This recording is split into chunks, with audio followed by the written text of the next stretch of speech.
आइए जानते हैं उत्तर प्रदेश की 25 बड़ी खबरें सिर्फ 5 मिनट में। लेकिन उससे पहले आप ये वीडियो किस जिले से देख रहे हैं हमें कमेंट में जरूर बताएं। आज की पहली खबर, यूपी के इस जिले में 19,000 लोगों को मुफ्त में मिलेगा नया गैस कनेक्शन। सहज नवा तहसील में रहने वाले करीब 19,000 गरीब परिवारों को निःशुल्क गैस कनेक्शन दिया जाएगा। इसके लिए आपूर्ति विभाग की तरफ से आवेदन कराने कार्य शुरू कर दिया गया है। यह लाभ उज्ज्वला योजना के अंतर्गत दिया जाएगा। ट्रंप बोले ईरान बातचीत चाहता है लेकिन अब देर हो चुकी है। अमेरिकी, इजराइल और ईरान जंग का आज चौथा दिन है। अमेरिकी राष्ट्रपति डोनाल्ड ट्रंप ने कहा है कि ईरान बातचीत करना चाहता है लेकिन अब इसके लिए बहुत देर हो चुकी है। ट्रंप ने सोशल मीडिया पर पोस्ट करते हुए दावा किया कि ईरान का डिफेंस सिस्टम और लीडरशिप लगभग खत्म हो चुका है। ट्रंप ने कहा कि ईरान की एयर डिफेंस, एयरफोर्स और नेवी तबाह हो चुकी है। यूपी के कर्मचारियों की होली की खुशियां दोगुनी। उत्तर प्रदेश के लाखों कर्मचारी, शिक्षकों और पेंशन भोगियों के लिए इस बार की होली बेहद खास और खुशियों भरी साबित हुई है। तकनीकी बाधाओं के कारण वेतन रुकने की आशंकाओं के बीच मुख्यमंत्री योगी आदित्यनाथ के कड़े निर्देशों के बाद सोमवार को प्रदेश के लाखों परिवारों के बैंक खातों में फरवरी माह का वेतन और पेंशन क्रेडिट हो गई। वित्त विभाग की इस सक्रियता से उन कर्मचारियों ने राहत की सांस ली है जो सोमवार को बैंक अवकाश होने के कारण वित्तीय संकट की आशंका जता रहे थे। भारत के पास सिर्फ 25 दिन का तेल बचा। पश्चिमी एशिया में बढ़ते तनाव और ईरान इजराइल युद्ध के बीच भारत के पास अब सिर्फ 25 दिनों का क्रूड ऑन ऑयल यानी कच्चा तेल और रिफाइंड ऑन ऑयल का स्टॉक बचा है। न्यूज एजेंसी ANI ने देश की एनर्जी सिक्योरिटी को लेकर यह अपडेट सरकारी सूत्रों के मुताबिक दिया है। हालांकि सरकार अभी पेट्रोल डीजल के दाम नहीं बढ़ाएगी। यमुना सिटी जाने के लिए एक्सप्रेसवे से हटेगा टोल। यमुना सिटी के औद्योगिक सेक्टरों में जाने के लिए टोल खत्म होगा। यमुना प्राधिकरण द्वारा यमुना एक्सप्रेसवे प्रबंध को इसके लिए सेक्टर 28 व 29 के बीच बने रैप से टोल गेट हटाने के लिए कहा गया है। आदेश नहीं मानने पर बुलडोजर से टोल गेट ध्वस्त किया जाएगा।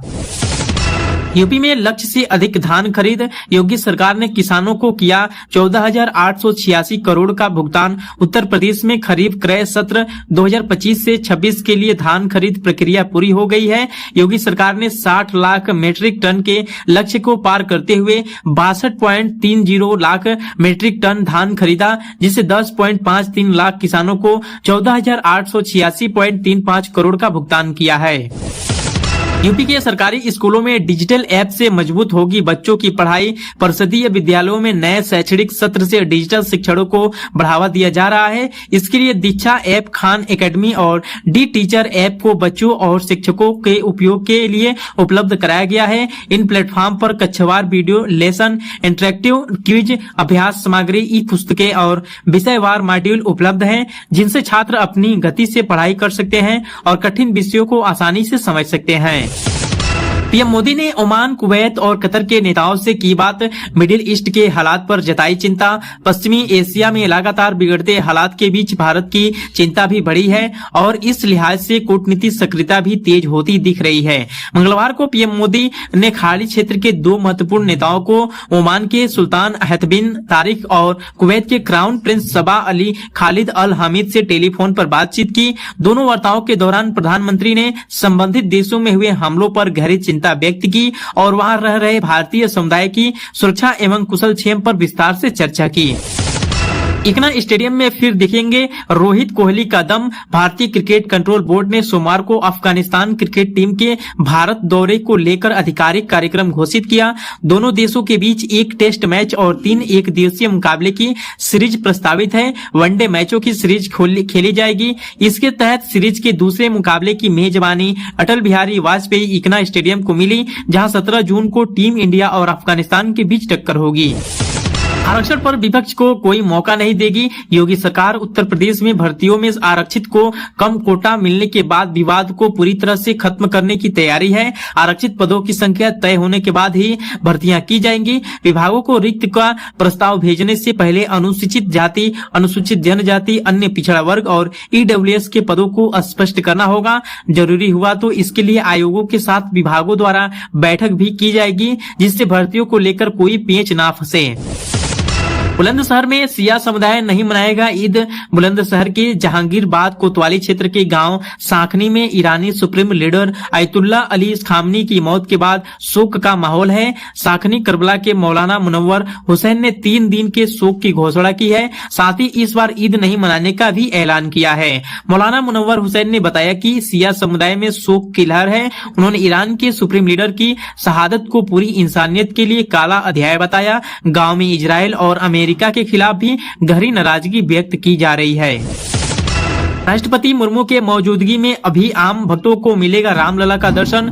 रामनगरी अयोध्या के लिए आगामी 19 मार्च का दिन बेहद ऐतिहासिक होने जा रहा है। वसंतिक नवरात्रि के पावन प्रथम दिवस और हिंदू व नव वर्ष के उल्लास के बीच राष्ट्रपति द्रौपदी मुर्मू मंदिर में द्वितीय तल पर आयोजित श्री राम यंत्र एवं श्री राम नाम मंदिर स्थापना समारोह की मुख्य अतिथि होंगी। इस अति विशिष्ट कार्यक्रम के बावजूद प्रशासन और ट्रस्ट ने निर्णय लिया है कि रामलला के दरबार में आम भक्तों की हाजिरी पर कोई रोक नहीं लगाई जाएगी। उत्तर प्रदेश में चुनावी तैयारी में जुटी भाजपा प्रदेश में राजनीतिक पदपचों पे ध्वनि दूर तक पहुंचाने लगी है। पिछले दिनों राष्ट्रीय संघ सेवक संघ के सर संचालक मोहन भागवत ने कई अहम विषयों को छेड़ते हुए प्रदेश को मत्था। वहीं अब मुख्यमंत्री योगी आदित्यनाथ भाजपा के सभी 6 क्षेत्रों में समन्वय बैठकों में पहुंच रहे हैं। राजनीतिक पंडितों का कहना है कि आप SSS यानी सरकार संगठन और संघ के मॉडल पर चुनावी तार को कसा जा रहा है। पार्टी अंदरूनी घमासान यूजीसी और जातीय उबाल से होने वाले नुकसान से निपटने की रणनीति बना रही। वहीं नाराज कार्यकर्ताओं को साधने की कसरत भी तेज की गई है। जोर पकड़ रहा टीईटी अनिवार्यता का विरोध। उत्तर प्रदेश में अब चरणबद्ध आंदोलन करेंगे शिक्षक। परिषदीय विद्यालयों में लंबे समय से कार्यरत शिक्षकों के लिए टीईटी शिक्षक पात्रता परीक्षा की अनिवार्यता के विरोध में शिक्षक संगठनों ने चरणबद्ध आंदोलन का ऐलान किया है। अखिल भारतीय संयुक्त शिक्षक महासंघ ने सभी संबद्ध संगठनों के साथ लेकर आंदोलन की रणनीति तैयार की है। महासंघ में कुल 20 संगठन जुड़े हुए हैं। अखिलेश यादव की बेटी की एआई फोटो पोस्ट की। इंस्टाग्राम पर एक यूजर ने सपा प्रमुख अखिलेश यादव की बेटी की एआई से फोटो बनाकर पोस्ट कर दी। लिखा, मैं अपनी जान से पढ़कर प्यार करता हूं। यूजर ने करीब 318 पोस्ट किए हैं, जिनमें 100 से अधिक पोस्ट पे उनसे अखिलेश की बेटी का तस्वीर लगाई गई है। पोस्ट वायरल होने के बाद सपा एमएलसी डॉक्टर मान सिंह यादव ने प्रयागराज के साइबर थाने में एफआईआर दर्ज कराई है। डिप्टी सीएम केशव प्रसाद मौर्य ने स्वामी अभयमुक्तेश्वरानंद को लेकर बड़ा बयान दिया। उन्होंने कहा कि शंकराचार्य अभयमुक्तेश्वरानंद भगवान हैं। वह लखनऊ या कहीं भी जाएंगे, एक राम भक्त, शिव भक्त और कृष्ण भक्त होने के नाते हम उनका स्वागत करूंगा। गौ रक्षा के सवाल पर उन्होंने कहा कि यूपी में किसी हत्यारे की औकात नहीं कि गौ माता को खरोच पहुंचाए। उन्हें पता है कि भाजपा सरकार गौ तस्करों को भी कभी बख्शने नहीं देगी। ईरान अमेरिकी युद्ध से यूपी के 25 लाख लोग फंसे। गोंडा के 27 साल के दिनेश वर्मा इन दिनों दुबई में फंसे हैं। 1 मार्च को उनका मुंबई आने का टिकट था, लेकिन क्षेत्र में जारी बमबारी के कारण एयरपोर्ट बंद हो गया। वे भारत नहीं लौट पाए। दुबई में कुक का काम करने वाले दिनेश को वापस उनके कमरे पर भेज दिया गया। वे होली और अपने भांजे विनोद वर्मा की 11 मार्च को बस्ती में होने वाली शादी में शामिल नहीं हो सकेंगे। जनपद में समर्थन मूल्य पर गेहूं खरीद की तैयारियां तेज हो गई। जिला प्रशासन ने वर्ष 2026-27 के लिए 104 गेहूं क्रय केंद्रों की सूची जारी कर दी है, जिनकी जिम्मेदारी 6 एजेंसियों की सौंपी गई है। हालांकि 1 मार्च से प्रस्तावित खरीद अभी औपचारिक रूप से शुरू नहीं हो पाई है और होली के बाद इसके शुरू होने की संभावना है। संभल में किसानों ने जलाई गन्ने की होली। संभल के विभिन्न गांवों में मंगलवार को भारतीय किसान यूनियन असली के आह्वान पर किसानों ने गन्ने की होली जलाकर विरोध प्रदर्शन किया। गांव भद्रोला, मंडवाली, रसूलपुर सहित आसपास के कई गांवों में बड़ी संख्या में किसान एकत्र हुए और सरकार के खिलाफ नारेबाजी करते हुए गन्ने का भाव 600 प्रति क्विंटल करने की मांग की। शंकराचार्य बोले, गौ तस्करों से चंदा क्यों लहरी। बीजेपी काशी में शंकराचार्य अभयमुक्तेश्वरानंद ने डिप्टी सीएम केशव प्रसाद मौर्य के गौ माता को लेकर दिया बयान पर पलटवार किया। कहा कि एक तरफ सरकार गौ रक्षा की बात करती है, दूसरी तरफ गौ तस्करों से चंदा लेती है। यूपी में गायों की संख्या में 4% की कमी आई है। डिप्टी सीएम बताएं ऐसा क्यों है। डिग्री मार्कशीट फर्जीवाड़ा में एसआईटी को मिला 2 एजेंट का सुराग। एसआईटी को रुपए लेकर डिग्री और मार्कशीट बनाने वाले आरोपियों के संपर्क में रहे 2 एजेंटों का सुराग मिला है। उनको जल्द ही हिरासत में लेकर पूछताछ की जा सकती है। एक ने डिस्टेंसिंग लर्निंग कोर्स की फ्रेंचाइजी ली हुई थी। कानपुर में उसके फ्रेंचाइजी सेंटर में काफी संख्या में छात्र छात्राएं कोर्स ऑफ डिग्री के संबंध में जानकारी लेने आया करते थे। कुछ अभिभावकों ने सेंटर संचालक की डिटेल पुलिस को दी, जिसके आधार पर गिरोह में शामिल अन्य लोगों की जानकारी जुटाई जा रही है। मऊ में हनुमान घाट पर पीपा पुल का शिलान्यास। मऊ में तमसा नदी के हनुमान घाट पर पीपा पुल के निर्माण का शिलान्यास किया गया। नगर विकास एवं ऊर्जा मंत्री ए.के. शर्मा ने विधिवत इसका शिलान्यास कर क्षेत्र के विकसित की दिशा में महत्वपूर्ण कदम उठाया। इस अवसर पर जनप्रतिनिधि, अधिकारी और बड़ी संख्या में स्थानीय नागरिक उपस्थित रहे। मैनपुरी में मिठाई काउंटर तोड़ने वाली युवती पर केस दर्ज। मैनपुरी के सर कोतवाली क्षेत्र में स्कूटी खड़ी करने को लेकर हुए विवाद के बाद एक युवती द्वारा मिठाई की दुकान का काउंटर तोड़ने के मामले में पुलिस ने कार्रवाई शुरू कर दी है। पीड़ित दुकानदार की तहरीर और सोशल मीडिया पर वायरल वीडियो के आधार पर युवती के खिलाफ मुकदमा दर्ज कर लिया गया है।